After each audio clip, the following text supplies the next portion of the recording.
Have you ever had a nightmare so vivid, so terrifying, that it clung to your very soul long after you woke? A dream so real, you weren't sure if you had ever truly escaped? My name is Ethan Aldridge, and I'm no stranger to the dark corners of forgotten places. As an urban explorer, I've ventured into abandoned asylums, decaying mansions, and tunnels that stretch for miles beneath the city. But nothing I've encountered in the real world compares to the horror that gripped me in my sleep. What started as a haunting dream has become something I can't explain, something that follows me even now, in the waking world. Before I take you deeper into this nightmare, where the lines between dreams and reality blur, where the very fabric of existence tears at the edges, I need you to do one thing. Subscribe to this channel and leave a like. What I'm about to share isn't just a story, it's a warning. You see, once you step into the darkness with me, there's no turning back. What you'll hear could invade your own dreams, just like it did mine. The nightmares I talk about aren't for the faint-hearted. They're for those who dare to explore the terrifying unknown, who are drawn to the mysteries that hide in the shadows. Now, are you ready to follow me into the tunnel? The tunnel that never ends. It all began one night, a night that felt like any other.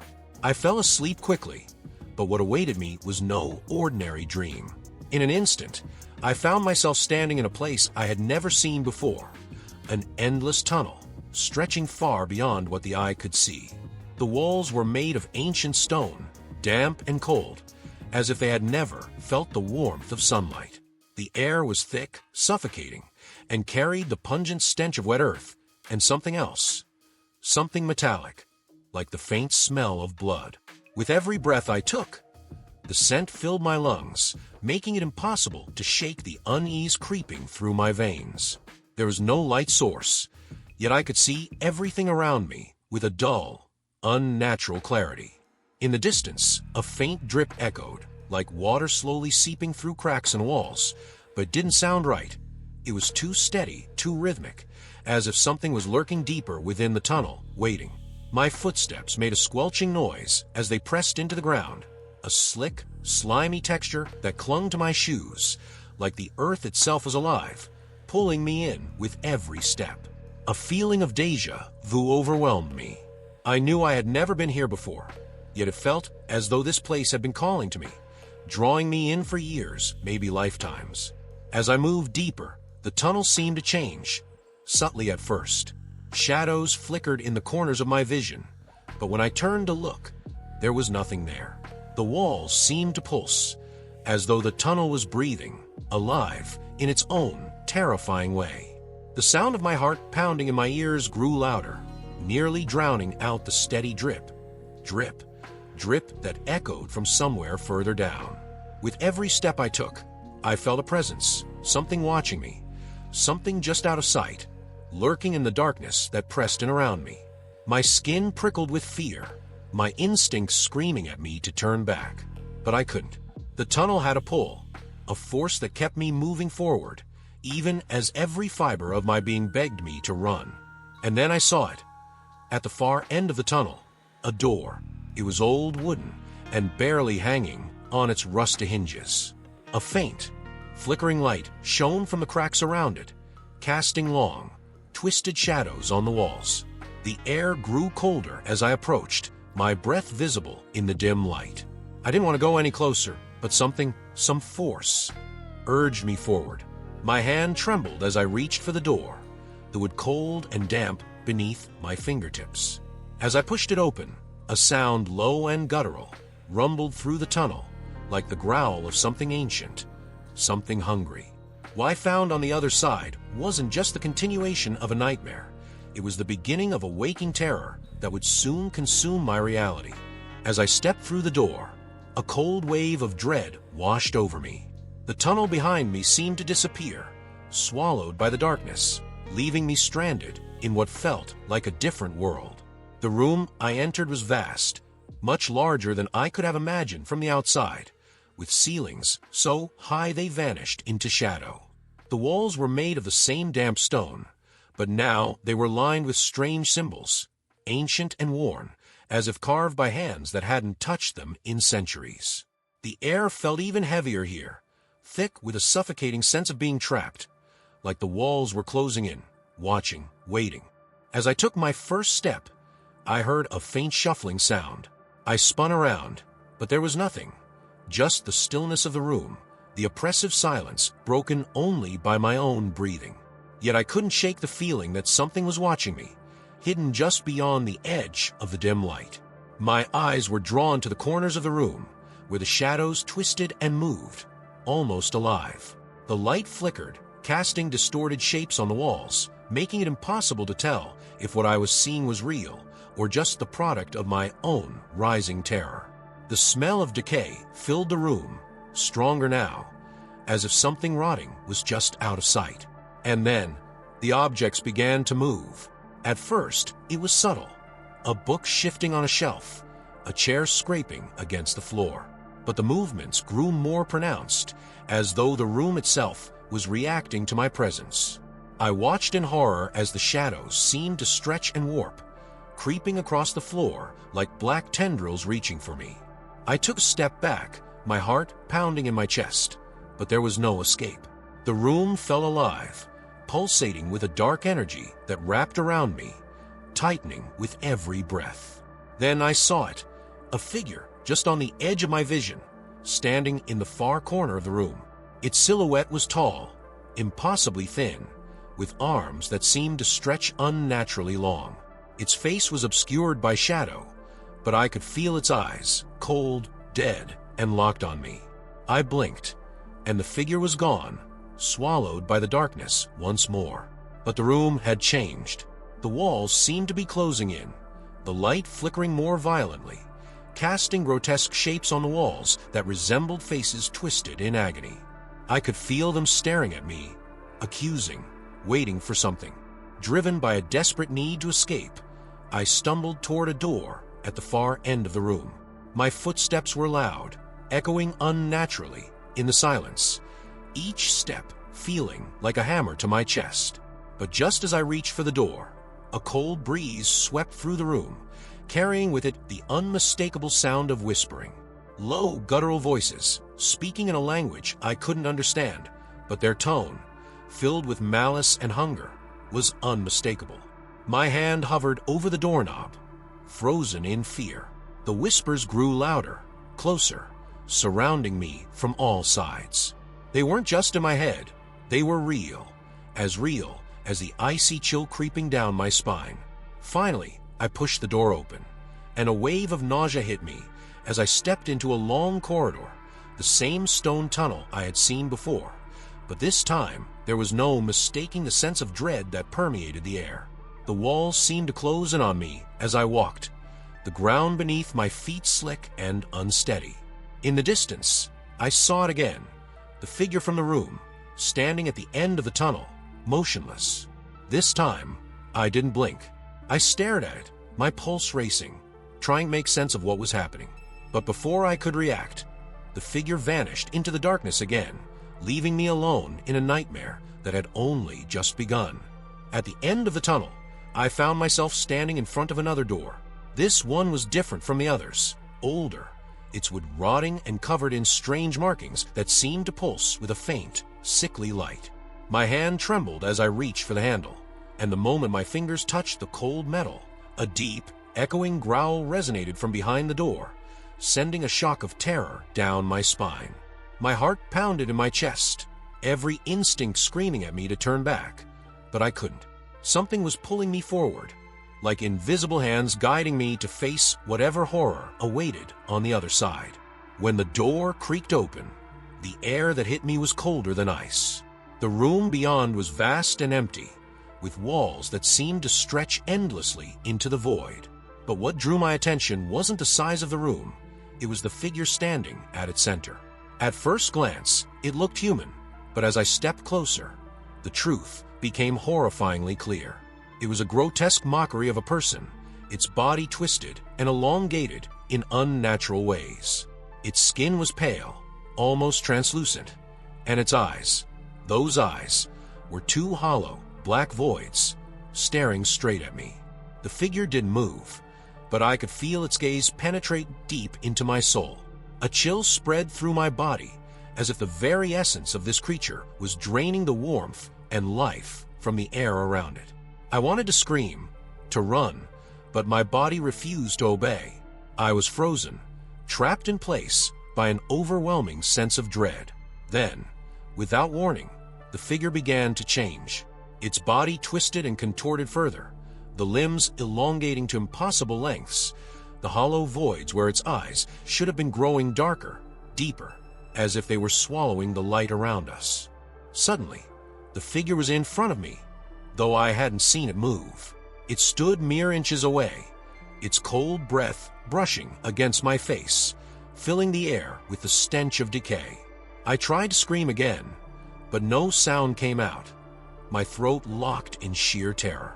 The figure raised one of its long, bony hands, the fingers unnaturally thin and sharp, and pointed toward my chest.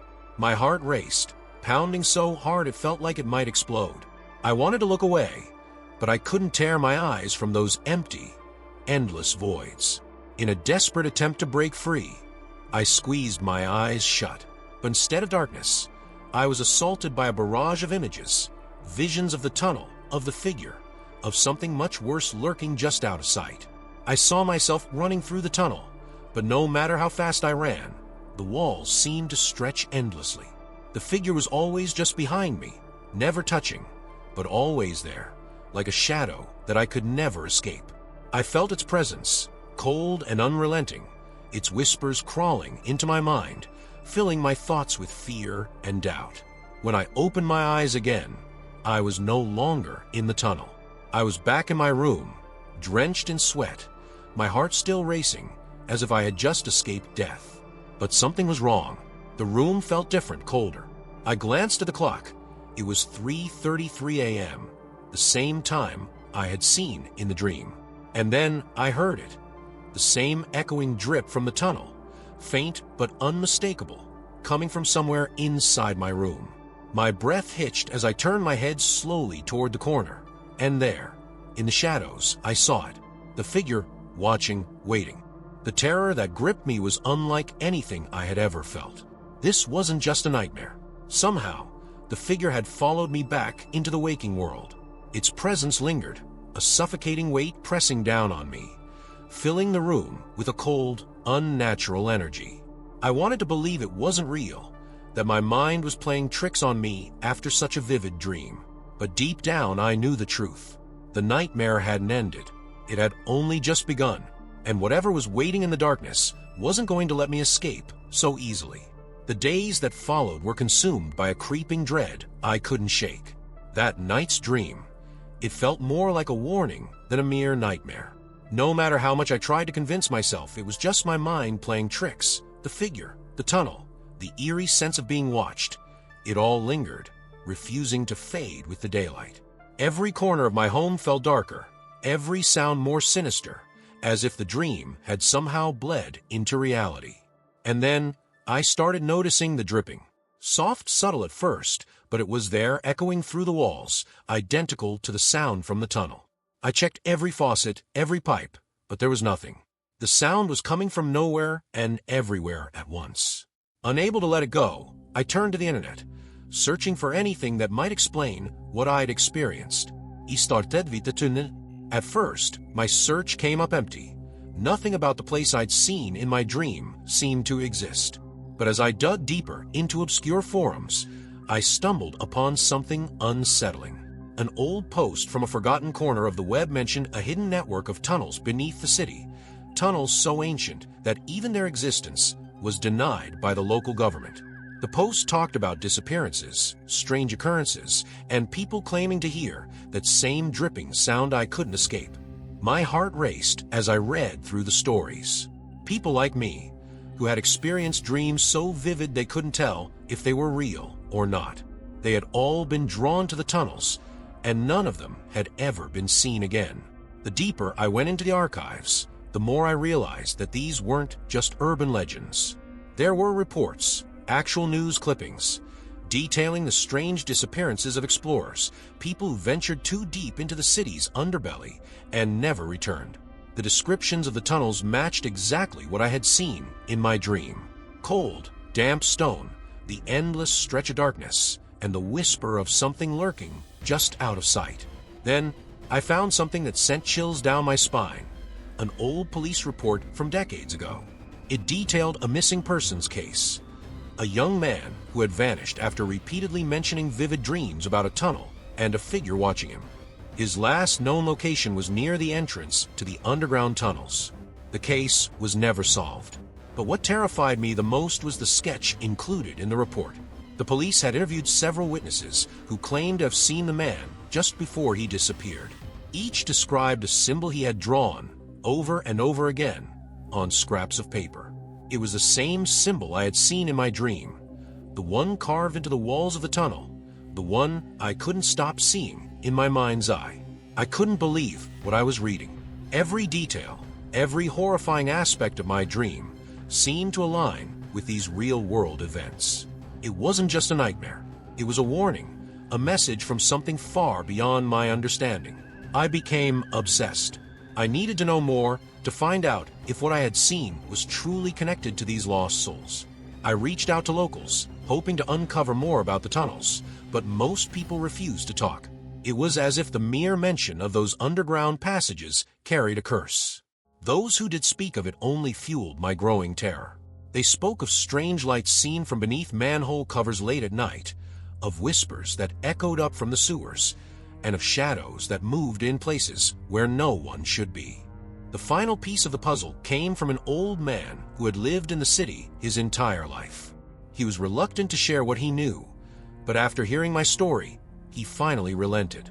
He told me that the tunnels had been there for centuries, long before the city was built on top of them. They were a place of old rituals of sacrifices, where people were said to have bargained with forces that should never have been disturbed. "The tunnels take what they want," he whispered, his eyes wide with fear. "And once they've marked you, they don't let go." That night, I couldn't sleep. Every sound in my apartment felt magnified, every shadow stretched too far, too dark. And then, in the dead of night, I heard it again. The drip, drip, drip. But this time, it wasn't coming from the walls. It was coming from underneath my bed.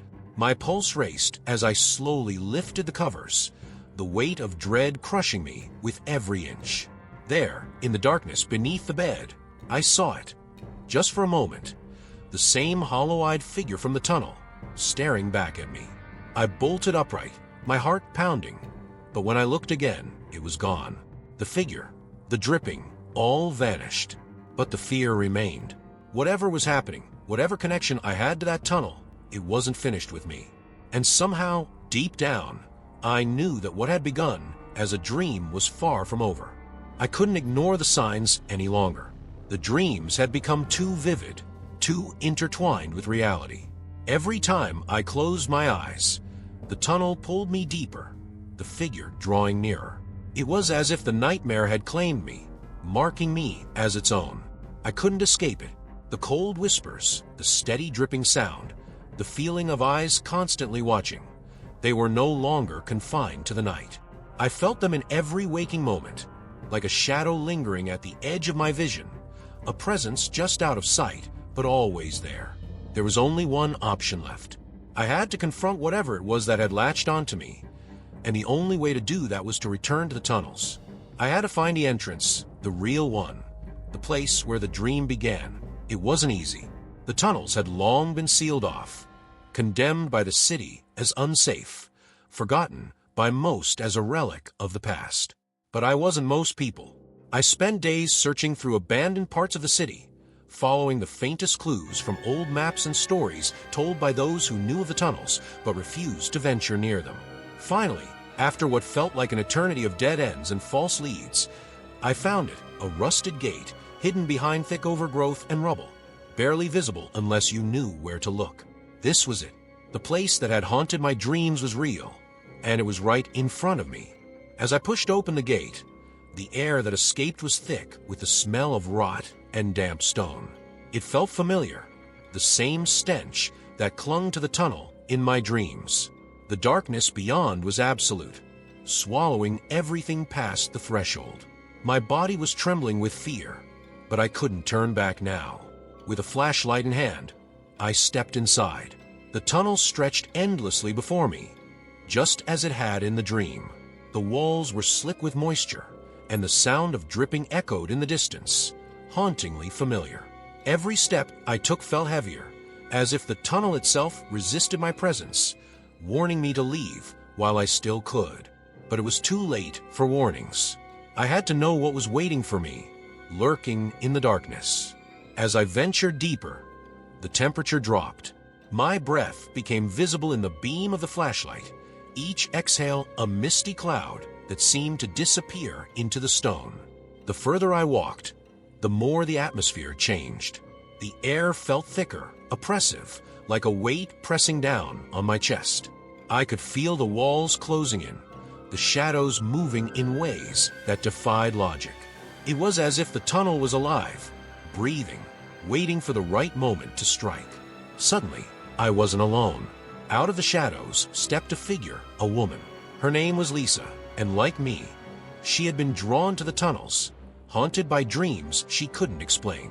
She looked as shaken as I felt, her eyes wide with fear. But there was something else, a strange sense of recognition. It was as if we had met before, perhaps in the same dreams that had led us both here. She spoke in hushed tones, describing nightmares eerily similar to mine, of the same endless tunnel, the same hollow-eyed figure stalking her through the darkness. Her words confirmed what I had feared. I wasn't the only one marked by this place.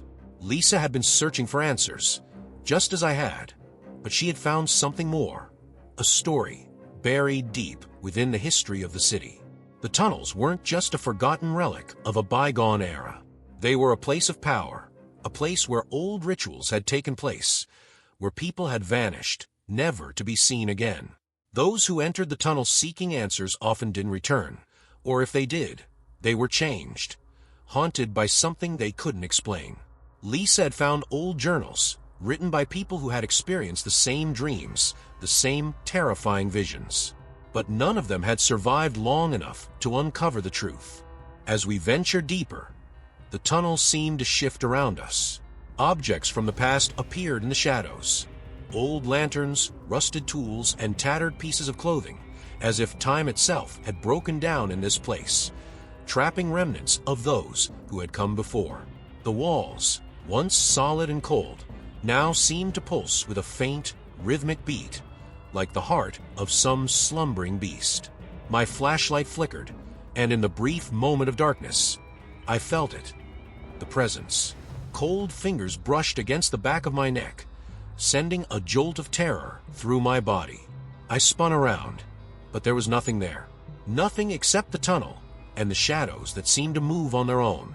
Lisa and I pressed on, but with every step, the sense of dread grew stronger. It was as if the tunnel itself was alive, aware of our presence, and it did not want us there. The air was thick with tension, and the sounds, those damn whispers, grew louder, more insistent. They weren't just in my head. They were real, echoing through the stone, urging us to turn back. But I couldn't. Something was calling to me, deeper within, something that had been waiting for me all this time. And then we saw it, etched into the stone wall, the same symbol I had seen in my dreams. It glowed faintly, pulsing with an eerie, otherworldly light. My heart raced as I realized what it meant. The symbol wasn't just a warning. It was a mark, a key to something far darker than I had imagined. And whatever it unlocked was waiting for me, just beyond the next bend in the tunnel. At the heart of the tunnel, the air grew so cold that it stung my lungs with every breath. Lisa and I stood before what seemed to be the final door. This door, unlike the others, was not made of wood or stone, but of a blackened, twisted metal that looked scorched by flames long extinguished. It hummed with an energy that sent waves of nausea through my body. I could feel it vibrating under my fingertips as I reached out to touch it, and for a moment, I hesitated. Every instinct in my body screamed to turn back, to run as far away from this place as possible. But I couldn't. Whatever was on the other side had drawn me here, step by step, nightmare by nightmare. There was no escaping it now. With a deep breath, I pushed the door open, and immediately, a blast of cold air hit me like a wall, carrying with it the unmistakable scent of decay and something far worse. Something ancient, like the scent of a tomb that had been sealed for centuries. Beyond the door was a vast chamber, dimly lit by a strange, pulsing glow emanating from symbols etched into the floor and walls. The symbols twisted and writhed, alive with a dark energy that seemed to seep into my very bones. In the center of the room stood a pedestal, and atop it lay an old, weathered book, its cover marked with the same symbol that had haunted me in my dreams. Lisa and I exchanged a look, our fear mirrored in each other's eyes. We knew we were standing on the precipice of something beyond our understanding, something we weren't meant to see. The whispers returned louder now, swirling around us like a violent storm, but there were words hidden within them, twisted and unintelligible, but undeniable in their intent. Don't touch it. Don't open it. Asterisk, asterisk. But it was too late. My hand, almost moving of its own accord, reached for the book. The moment my fingers touched its cover, the room erupted in a violent tremor. The ground beneath us shook, the walls groaned, and from the darkness, a figure emerged. This was no longer just the specter from my dreams. This was something more, something fully realized in this horrific reality. It towered above us, its body cloaked in shadows that seemed to stretch endlessly into the void, its hollow, empty eyes fixed on me. There was no mistaking it. The figure was the same that had haunted me night after night, pulling me deeper into the tunnel, into its world. I wanted to scream, to run, but I was frozen in place. The figure slowly moved closer, its presence sucking the warmth from the room, leaving only a bone-chilling cold. Lisa was paralyzed beside me, her eyes wide with terror, but there was something else, a recognition. She whispered, "It's the same, from my dreams." Her voice trembled, and I realized then that whatever this thing was, it hadn't just been hunting me. It had been hunting both of us, pulling us together for this moment. The figure spoke, not with words, but with a voice that filled the air, a deep, guttural sound that resonated in my mind. It offered me a choice. The book held power, it said, a power that could end the nightmares, stop the figure from following me, from haunting my every waking moment. But the cost was Lisa. It wanted her. It had marked her as well, and it offered me freedom in exchange for her life. The weight of the choice hit me like a blow to the chest.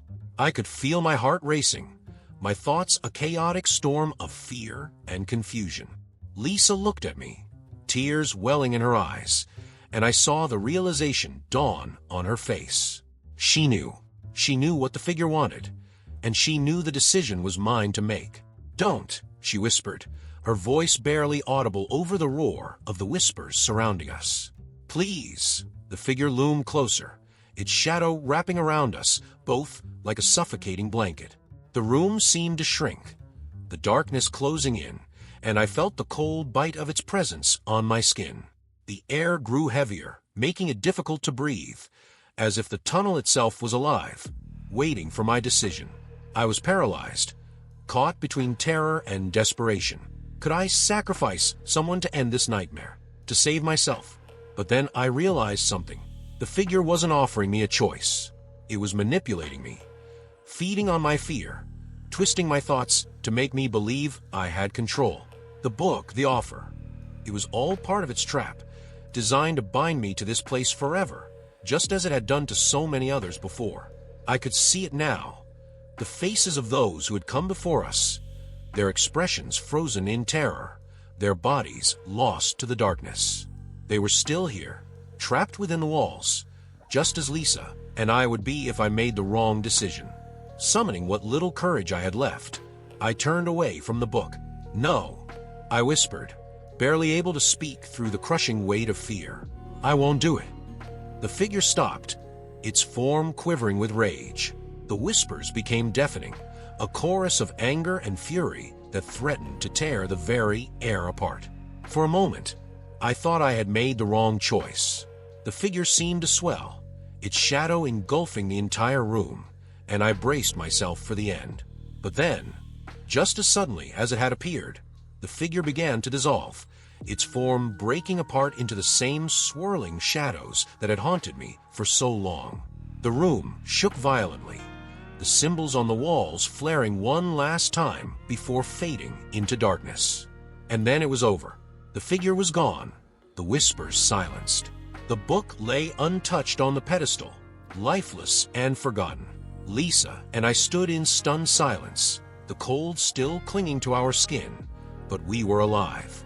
I had made the right choice, and for the first time, in what felt like forever, I could breathe.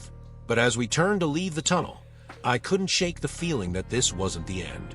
The nightmares hadn't stopped, and somewhere, deep in the darkness, I could still feel its eyes watching, waiting. When we finally emerged from the tunnels, the world outside felt alien, distant, like a dream I couldn't fully wake from. The city was eerily quiet, as if it too had been touched by the darkness we had just escaped. Lisa and I didn't speak much as we made our way back to the surface. The air was thick with the weight of what we had just encountered, the haunting presence still clinging to us like a shadow. I wanted to believe it was over, that the figure and the nightmares were behind me, but deep down I knew the truth. This was only the beginning. In the days that followed, things didn't go back to normal. If anything, they got worse. The nightmares returned, more vivid and terrifying than ever. The figure, though vanquished in the tunnels, seemed to linger in the corners of my mind. Every time I closed my eyes, I could feel it there, watching, waiting. It didn't appear to me in full, not like before, but its presence was unmistakable. I'd catch glimpses of it in reflections, in the shadows of my apartment, in the flicker of lights at night. The drip, drip, drip that had haunted me in the dream now echoed faintly from places I couldn't locate. It was as if the tunnel had followed me home, a part of it still existing in my world, tethered to me by something I couldn't understand. And then there was the symbol, the same one etched into the walls of the tunnel, the same one carved into the book I had refused to touch. It began to appear in strange places. At first, it was subtle, a quick glimpse of it scratched into the wood of my desk or drawn faintly in the condensation on the bathroom mirror after a shower. But soon, it became more deliberate. I found it on the pages of books I had never opened, on notes I had scribbled down for work. It was even carved into the underside of my bed frame, as if it had been waiting for me all along. Every time I saw it, the same chill would run down my spine, the same cold dread that had filled the tunnel. Lisa experienced the same things. We stayed in touch after that night, checking in on each other regularly. She, too, had been marked by the tunnels, and she had started seeing the figure in her dreams again. But there was something more. Lisa had begun hearing voices, whispers, like the ones we'd heard deep in the tunnels, calling to her, telling her to return. She was terrified, and I couldn't blame her. The tunnels weren't done with us, and we both knew it. Whatever we had disturbed, whatever ancient force lived within those walls, wasn't content to let us go so easily. One night, the tension became unbearable. I woke up in the middle of the night to find the symbol glowing faintly on my bedroom wall. My heart raced, and as I sat up, I realized I wasn't alone. There, in the corner of the room, was the figure. It stood silently, its hollow eyes locked on me, as still as a statue, but radiating a darkness that seemed to pull the very air from the room. I tried to move, but my body was frozen, paralyzed by fear. For what felt like hours, we just stared at each other, the figure's presence suffocating, consuming every inch of the space around me. And then, just as suddenly as it had appeared, it was gone. The symbol on the wall faded, and I was left alone, drenched in sweat, my heart pounding in my chest. But the fear didn't leave. If anything, it grew stronger. I knew, in that moment, that the figure wasn't going to stop. It was still watching, still waiting for something. And the worst part, I didn't know what it wanted or why it had chosen me. All I knew was that it wasn't finished. Lisa called me the next day, her voice trembling with fear. She had seen it too, in her apartment, standing at the foot of her bed, just watching. The same thing had happened to her. Paralysis, the overwhelming sense of dread, and then, just like that, the figure was gone. But she had heard something, a whisper in the darkness, telling her to come back to the tunnels. I could hear the terror in her voice, the desperation. Whatever this thing was, it wasn't going to leave us alone until we did what it wanted. The more I thought about it, the more I realized that we had been marked, not just by the figure, but by the tunnels themselves. They had let us go, for now, but the price of our escape hadn't been paid. We were still connected to that place, to the ancient force that lurked within, and it was only a matter of time before we would have to return. But what scared me the most was the realization that maybe, just maybe, we had never truly left. As I sit here now writing this, I can feel the presence again.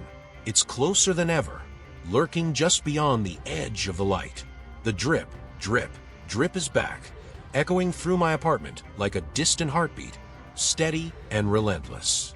The nightmares are worse than ever, pulling me deeper into the darkness, into the tunnel that never ends. And I know, without a doubt, that the figure is waiting for me, waiting for the moment when it can pull me back into the abyss. So I ask you, do you believe in the power of nightmares? Do you think it's possible for a dream to reach out and touch you, even after you wake? If you've ever felt like something was watching you from the shadows, if you've ever heard whispers in the dead of night when no one else was around, maybe you understand. Maybe you felt the pull of something darker, something you can't explain. If this story has left you with more questions than answers, if you feel the weight of something lurking in the darkness, waiting for you, then subscribe to the channel. Leave a comment with your thoughts. What do you think the figure wants?